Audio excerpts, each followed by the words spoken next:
Eto na muli ang inyong kinasasabikan, wawasakin na ang entabladong papanigan, at sa aking pagbabalik, hindi na ako magpapadaig dahil pag-aawang pumadyak buong daigdig! Mayayanig.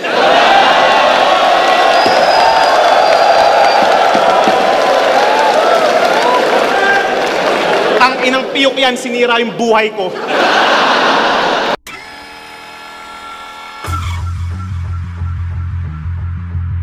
Pero eto na pala yung tumalo sa hari ng tugma sa battle rap. Tinalo mo si Looney sa 2-on-2 tsaka sa 1-on-1. So fucking what? Ngayon, ikaw naman ang aking tatanungin, Shay. Anong feeling na tumalo ka ng average MC?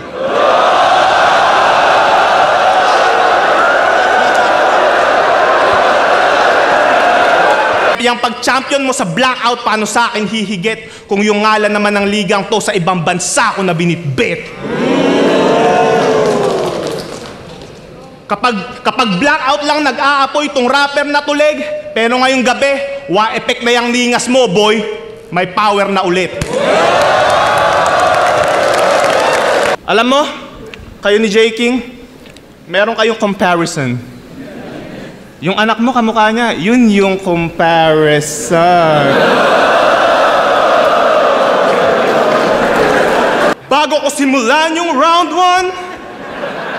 1, if that's fine, banggitin ko muna yung panapos ko na punchline. Time!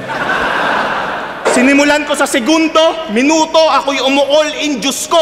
Tingin nyo oras niya ngayon, pues moment ko to. Ano mang panahon yung humarap sa akin, binibreak ko yung fault line. Walang sinabi ang past, present at future kung usapan ay pagiging greatest of all.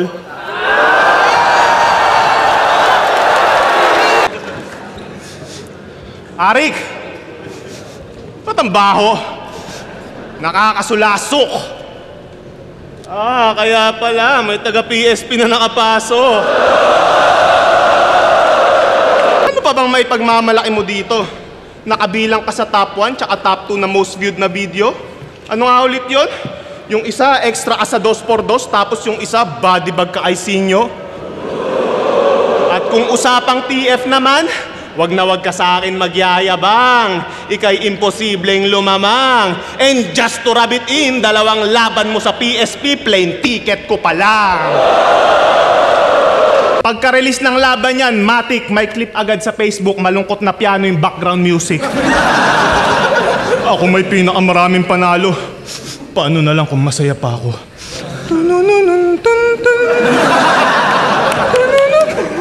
Ano? Awang-awa na kayo sa pagmumuang to. Pag ito'y nagbigti sa harap ko, baka tadyaan ko pa yung bangko. Mangangatog yung tuhod mo sa aking ipagsisigawan. Tatagos sa kaluluwa, bawat linyang bibitawan. Patunay lang na kayang-kaya kitang ugain nang hindi hinahawakan. Anong tingin mo? Nakakasindak na yung pagpadyak-padyak mo dyan sa sahig? Baka nakakalimutan mong pag-ako ang pumadyak buong daigdig, mayayanig. Seryoso? Puging-puging na kayo sa kumag na to? Putang na mo, mukhang mas malaki pa ethics ni Luxuria sa'yo.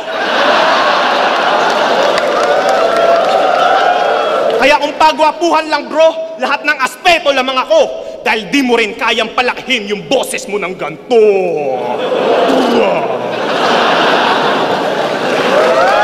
Kala mo talaga nagmamater? Yung mga hinahamon niya naman na rapper, hindi bumabatel. Yan lang ba yung kaya mong gawin? Hamunin si Glock at Eminem?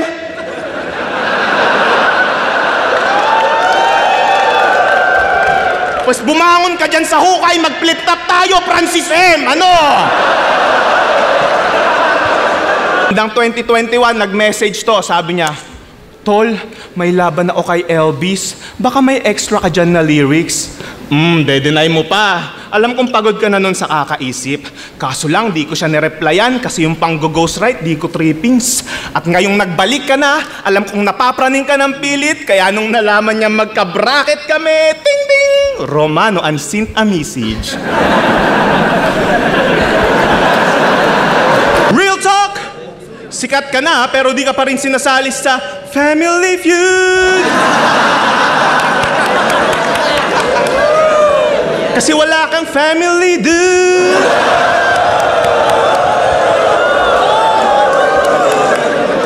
Yung tatay mo, bibili lang daw ng gatas kaso hindi na bumalik. Balikbayan ng yung kalaban, di mo ba natatanto? Kaya humanda ka pag biglang may kumatok sa bahay nyo. Knock, knock! Who's there? Sapa. Knock, knock! Who's there? Oy, gago, ano pang tinatayo-tayo mo dyan? Buksan mo na yung pinto, baka yung tatay mo na yan. Pero may backup plan siya. Alam niyo kung ano? Call Enigma. Dating walang nire-repin, biglang naging 187 kasi nga, boss balita. Bigla-bigla kang babalik dito. Putang na, nakakadire. Lumayas ka sa pamamahay ko dahil dito, tunay lamang ang nananatili. What up, Shari?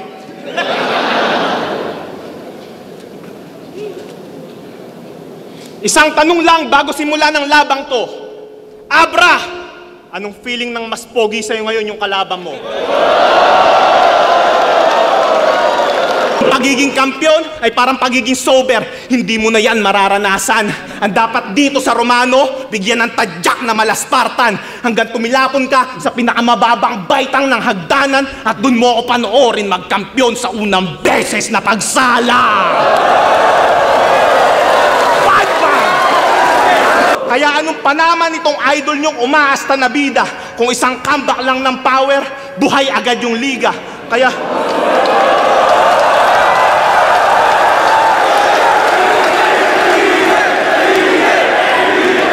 fuck this favorite ni Enigma, fuck Yolanda at Karina, at fuck Lola Amor. Alam nyo na kung sinong reigning in Manila. Kasali ka na namang hayop ka. Tangina, gahaman. The most active MC, ganyan pag matindi pangangailangan. Kayong mga aktibo nga, tolongges naman at hindi mapakinabangan. Boy, nakakahiya lang, kaya umuwi na ako para naman may pantapat si Arik sa matira mayaman. Tanga, binigyan ka lang ni Lord ng anak para may bago na sa'yong maanggel.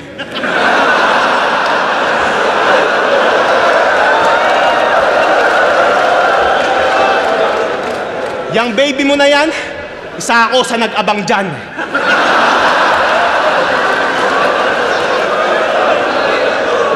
Paborito kong gawin, kilitiin yung paa niya nung nasa loob pa lang siya ng tiyan.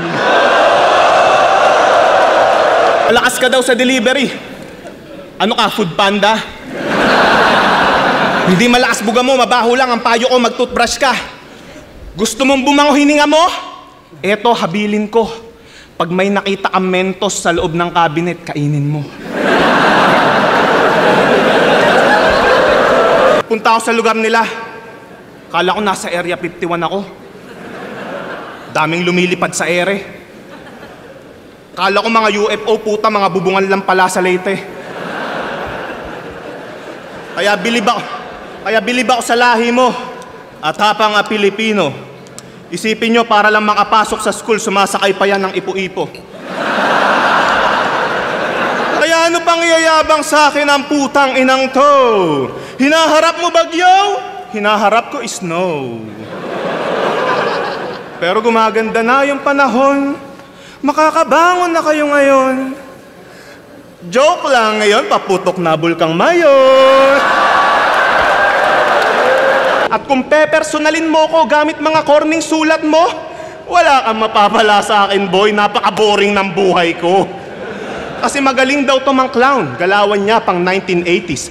Pues pag ako ng clown, galawan ko pang John Wayne Gacy. Idamay mo na lahat, pati yung babae ko na baby. Tandaan mong mas nagiging tarantado si Eminem kapag nadadamay na si Hailey. Sige, ikaw na may pinakamaraming laban. Ikaw na rin maraming panalo, tol. Kaso ang masaklap, lahat ng tropa mo may kotse na, ikaw lang nakamotor. Tapos feeling old god pa. Akala mo kung sino. Old god, tas nakamotor, manahimik ka dyan, Diyos mio. Sinabihan mong adik si Zaki. adik ka naman din. Iniwanan daw ng asawa niya si JD. Nilayasan ka na din. Binabato mo lang sa iba lahat ng di mo kayang tanggapin. Ang sarap mong sapakin. Paano ka ba magsulat ha? Nakaharap sa salamin? Eto na ba'y sinasabi niyo ang itatapat kay Tipsy D? Nasa usapan na yun ng mga goat habang kachat niya, GPT. Gumamit lang ng rhyme zone tsaka easy glot pagdating sa isa buhay Terminator. Hindi! Pang backup lang sa power tong AI generator. Lampas isa... Gigilitan ko siya sa may lababo habang naglilinis siya ng plato. Sasaksain ko ng maraming beses sa tiyan, likod, binte, tsaka braso para mas marami akong butas na papasukan kapag tinitigasan na ako. Wala akong pake! Wala akong pake! Kahit may batang umiiyak pa, tatalsikan ko pa yan ng tamod parang ginawa ni Tekla sa anak niya. Eto na ang taon na ako'y kakawala sa chronosphere para may palag-palag yung isa buhay. Sige, ako na nag-volunteer. Ito'y babala sa tulad mong nagmamataas na bottom tier. Tingin mo sa akin bonus round, tingin ko sa inyong lahat bonus year. Miss, sa bago nitong shot ate, iwan mo na to hanggat maaga, yan ang aking suhestyon. Iniwan na nga din ng mga tropa yan para wala na lang yung tensyon.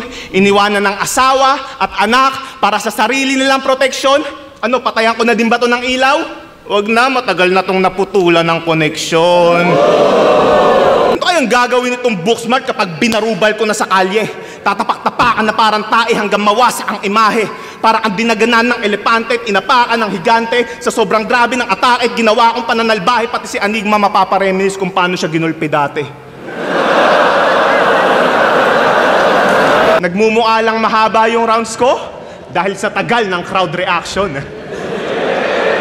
Pero sige, pagbibigyan kita dyan sa trip mong pahabaan.